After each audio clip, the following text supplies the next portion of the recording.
Are you ready to delve into the fascinating world of psychology? Great, because in this video, we're going to take you on a journey through the basic concepts, schools of thought, and applications of this incredibly diverse and complex field. So what is psychology exactly? Well, it's the science of understanding how people think, feel, and act in different situations. It's like peeking behind the curtain of the mind to see what's really going on in there. Cool, right? Now, when it comes to psychology, there are several schools of thought. It's kind of like a big buffet of different ideas and approaches that psychologists use to understand human behavior. So let's take a quick tour through some of the most important ones. First up, we've got structuralism. This approach was all about breaking down mental experiences into their basic components. It was like trying to solve a puzzle by taking it apart and looking at each piece individually. But like any good puzzle, it turned out to be way more complicated than anyone realized. This approach was popularized by Wilhelm Wundt, often considered the father of modern psychology.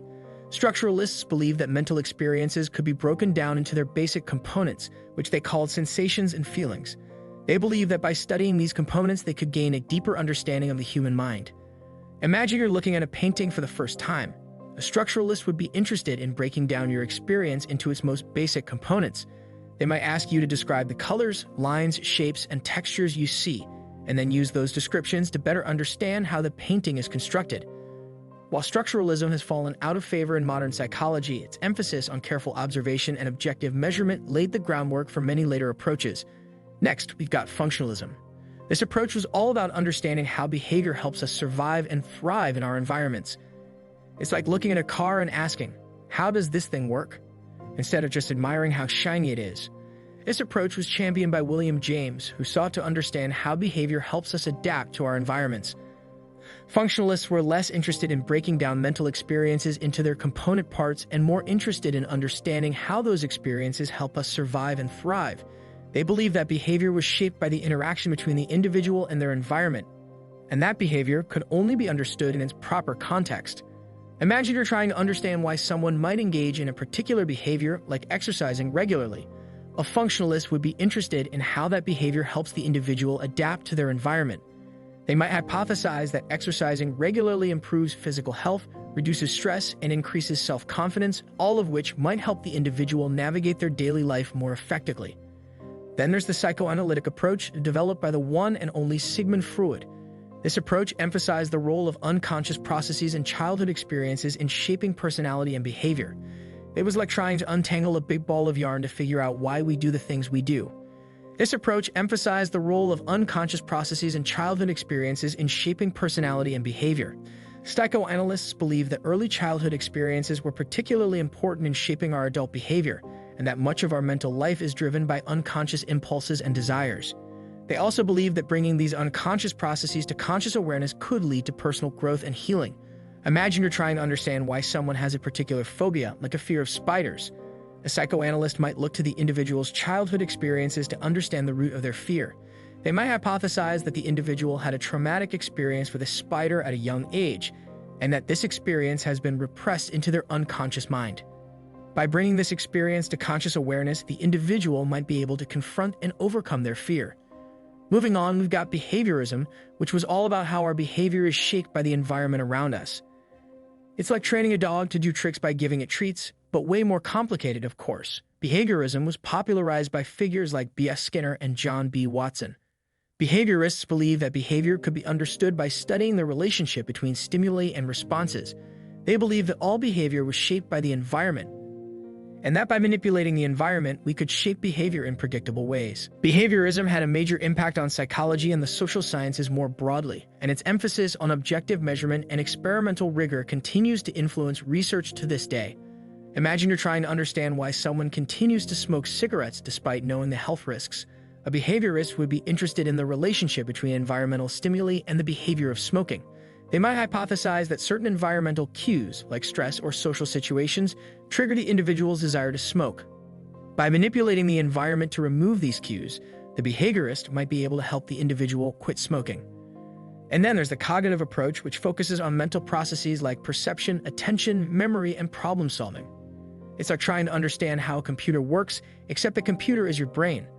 The cognitive approach emerged in the mid-20th century and is associated with figures like George Miller and Ulrich Neisser. Cognitive psychologists believe that mental processes like perception, attention, memory, and problem-solving are central to understanding human behavior. They seek to understand how we process information, make decisions, and solve problems, and often use computer analogies to help explain these processes. The cognitive approach has had a major impact on fields like education, where understanding how people learn and remember information is crucial. Imagine you're trying to understand how someone solves a complex problem, like designing a new product. A cognitive psychologist would be interested in the mental processes involved in problem solving. They might use computer analogies to describe how the individual breaks down the problem into smaller parts, develops and tests hypotheses, and makes decisions based on available information. Finally, you've got the humanistic approach, which is all about personal growth and self-actualization. It's like looking in the mirror and asking yourself, who do I want to be?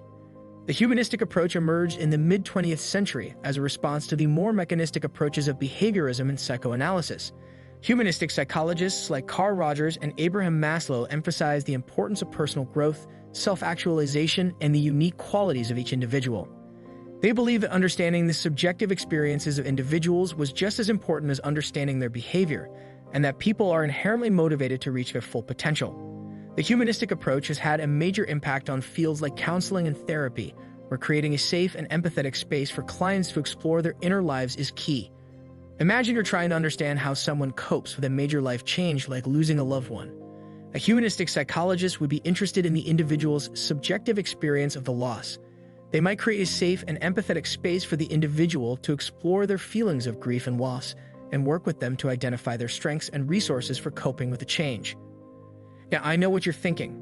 This all sounds really interesting, but how does it actually apply to real life? Well, there are tons of practical applications of psychology, from improving your mental health to designing products and services that better meet people's needs. By understanding the basic concepts and schools of thought in psychology, you can better understand yourself and others and make more informed decisions in your personal and professional life.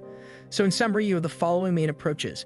Structuralism, which involves breaking down conscious experiences into basic components, such as describing the colors, lines, and shapes in a painting. Functionalism, which focuses on understanding the purpose or function of behavior and how it helps individuals adapt to their environment. For example, exercising regularly to improve physical health and reduce stress. Psychoanalytic, which explores how unconscious thoughts and childhood experiences influence behavior, such as a fear of spiders stemming from a traumatic experience in childhood. Behaviorism, which emphasizes observable behavior and how it is influenced by environmental stimuli and reinforcement, such as quitting smoking by removing environmental cues that trigger the behavior. Cognitive, which studies how people think, perceive, and process information to solve problems and make decisions, such as problem-solving and designing a new product. Humanistic, which focuses on the individual's subjective experience and unique qualities to promote personal growth and self-actualization, such as working through grief and loss by exploring personal strengths and resources. So there you have it, the whirlwind tour through the amazing world of psychology. By understanding the different approaches and how they all fit together, you'll be well on your way to becoming a true psychology pro. With Brothers for Change, we're on a mission to empower you. We do this by making education more accessible and by creating durable products that are ethically made and built to last. If you're ready to empower yourself, please hit that subscribe button and turn on notifications. See ya in the next video.